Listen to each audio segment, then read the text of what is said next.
យ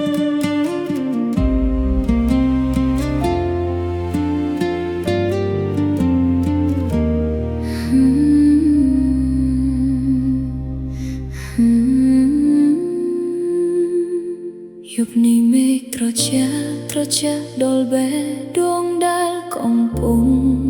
ក្រំគ្រាអង្គុយមើលកៅអីដែលធ្លាប់មានបងនៅក្បែរអូនក្លិនទឹកអបបងនៅឡើយតែមចាស់រូបបងទៅណាឆ្ងាយបាត់ហើយអូនជាយាមរឹងមាំតែទឹកភ្នែកវាមិនស្ដាប់អង្គប់សងពាក្យសន្យាដែលបងធ្លាប់ប្រាប់ថាមានតែអូនអ្នកពុតក្នុងលោកពេលនេះវាប្រៀបដូចជាខ្យល់បកកាត់ហើយក៏បាត់សូន្យអូនរៀនរស់ម្នាក់ឯងរៀនលះទុកសៅក្នុងស្នាមញញឹមតែពេលដែលយប់មកដល់របួសចាស់វាក៏ចាប់ផ្ដើមឈឺឡើងវិញស្រឡាញ់បងខ្លាំងពេកទៅបនភ្លេចស្រឡាញ់ខ្លួនឯ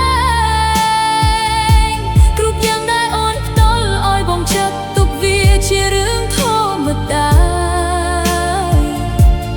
មេឃអើយតើត្រូវឈឺដល់ពេលណារហែកពេលនោះជាបំណែកតូចចោតដែលបងមិនធ្លាប់មើលឃើញឈឺចាំដែលបងចាកចេញមិនស្មើនឹងការដែលបងមានថ្មី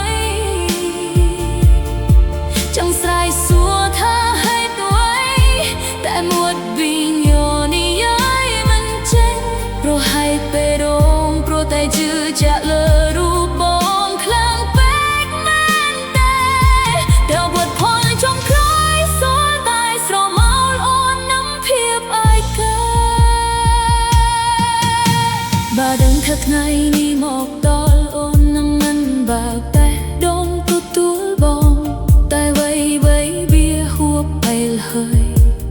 មានតែត្រូវទទួលយកការពិតបងមានផ្លូវថ្មីដែលត្រូវដើរចំណែកអូនមានតែផ្លូវទឹកភ្នែក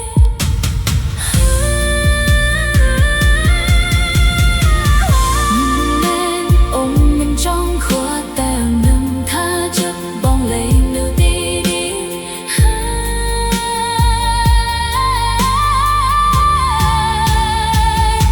រហែកពេលដងជាបំណែកតូចដែលបងមិនធ្លាប់មើលឃើញឈឺចាប់ដែលបងចាកចេញមិនស្មើនឹងការដែលបងមានថ្មីចង់ស្រែកសួរថាហេតុអ្វីតែមួតពីញនិយាយមិនចេញរហែកពេលដងព្រោះតែជឿជាក់លើរូបបងខ្លាំងពេកមែនទេ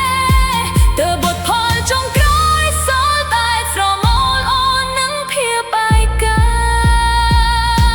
រហែកអូហើយមែនអូន